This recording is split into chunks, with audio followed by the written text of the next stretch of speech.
భాస్కర్ కొత్త సినిమా అయితే ఇంకొక 2 వారాల్లో రిలీజ్ రెడీగా అయితే ఉంది. ఆ మూవీకి సంబంధించిన ప్రమోషన్ లో తను మాట్లాడుతూ ఇంకా నేను డైరెక్షన్ చేయబోతున్నాను, ఎటువంటి కామెడీ మూవీస్ అయితే ఇంకా చెయ్యను అని అయితే అన్నాడు. అండ్ అంతేకాదు ఇప్పుడు Sandeep Reddy Vanga and Animal director Aditya Dhar ఎలా అయితే స్టోరీ టెల్లింగ్ కి ఇంట్రెస్ట్ గా యాక్షన్ తో డ్రామా మిక్స్ చేస్తున్నారో నేను కూడా అలానే ట్రై చేస్తాను, అలాంటివి తీయడానికి ఇప్పుడు స్టోరీ రాయడానికి రెడీగా అయితే ఉన్నానని చెప్పి అంటున్నాడు. After finishing my project less 2 years అంటే ఇప్పుడు నేనేదో చేస్తున్న ప్రాజెక్ట్ ని కంప్లీట్ చేసుకొని రాబోయే రెండు సంవత్సరాల్లో ఒక స్ట్రాంగ్ డ్రామా అయితే రావడానికి అయితే చూస్తున్నాను. సందీప్ రెడ్డి వంగ అలాంటి అలాగే ఆదిత్య ధర్ ఎలా అయితే రాస్తారో అలాగా. అండ్ భరత్ కమాన్ డైరెక్టర్ కూడా రెడీగా అయితే ఉన్నాను ఈ కామెడీ మూవీస్ నుంచి బయటకు రావడానికి అండ్ చాలా కొత్త స్టోరీస్ ని ఇంటెన్స్ స్టోరీ టెల్లింగ్ చేయడానికి అయితే ట్రై అవుతుంది చెప్పండి. ఈ తరుణ్ భాస్కర్ మెయిన్ గా తను కామెడీ ఏదైతే న్యూ జానర్ తో పెళ్లి చూపులు అండ్ ఈఎన్ఏ తో ఒక రేంజ్ సెన్సేషన్ క్రియేట్ అయితే చేసేసాడు. తర్వాత తనకి డైరెక్టర్ కన్నా యాక్టర్ కి ఎక్కువ అవకాశాలు రావడంతో మూవీస్ తీయడం ఆపేశాడు. డైరెక్షన్ లా కీడకోల్ అని ఒక మూవీ తీసినా కూడా కంటెంట్ బాగున్నప్పుడు కూడా అది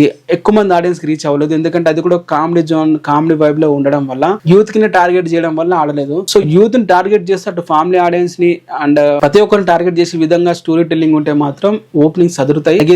క్యాపబిలిటీ కూడా ఉందని చెప్పాలి.